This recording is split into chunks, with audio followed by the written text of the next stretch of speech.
Hi there guys, Harvey here, Palace fan from the Renovation Site YouTube channel, giving a quick reaction to the 1-1 draw away to Southampton. I unfortunately wasn't at the game, as you can tell. I'm here with family for like a late Christmas get together, but I was able to watch pretty much all of the game, and well, eventful. There were some big key decisions.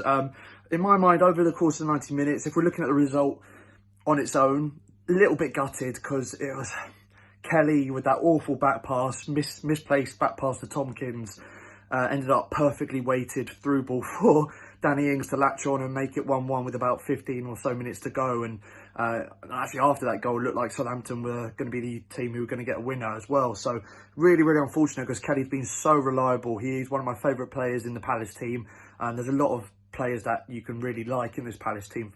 But I think Kelly, just his determination, he's had long spells out of the team. He's very much now seen as a backup player, but he always slots in and does an amazing job whenever he plays. So I was so gutted to see him make that mistake. But and especially gutted because at 1-0, it didn't look like we were in any trouble whatsoever, in all honesty. I thought that with Southampton's poor defence, which I highlighted in my preview before the game, I thought that if anything, we'd go on and get a second on the counter-attack late on. And yeah, just a real shame we couldn't get the points. If we look at the game and how things panned out in the first half, I think that the main talking point was obviously that Max Meyer disallowed goal. And again, so gutted for Max Meyer, because he's, again, a player who I think could be so valuable in this team, given if he's given time in a run of games.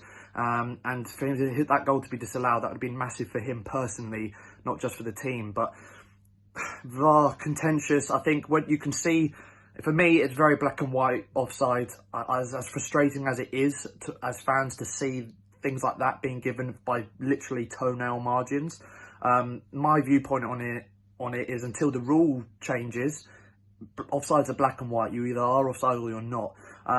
I do, though, have a problem with the camera angle that VAR uses. It's been a running theme throughout this season. I don't know why the Premier League use camera angles that are not in line with play or in line with the offside.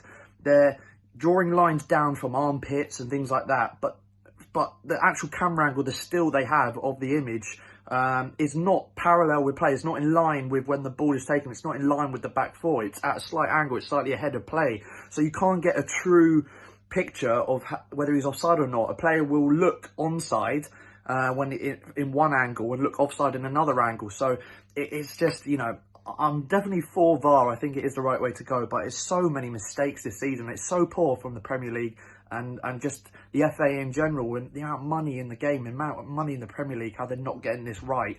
It's a bit of a shambles, really. But offside's offside. So for me, it is the correct decision, but I'm it needs to be looked at, the way they address offsides and the way just the whole technology around it, I think.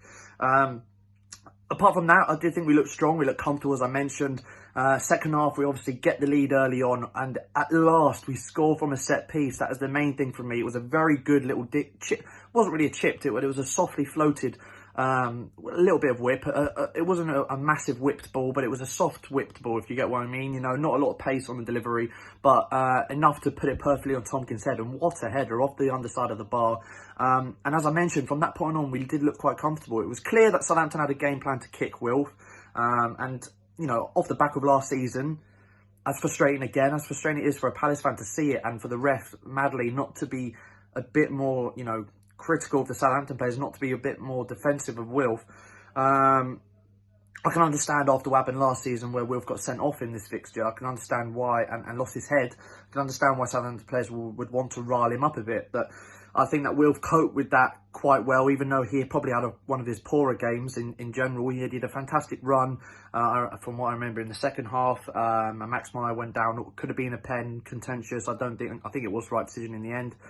But overall, looking just at the result, I think that, and until they scored Southampton, they didn't really offer much going forward either. There was a lot of long, hopeful balls, and Guaita made some fantastic saves, especially when it was 1-1. He made some brilliant saves to keep us in it and showed his class, really.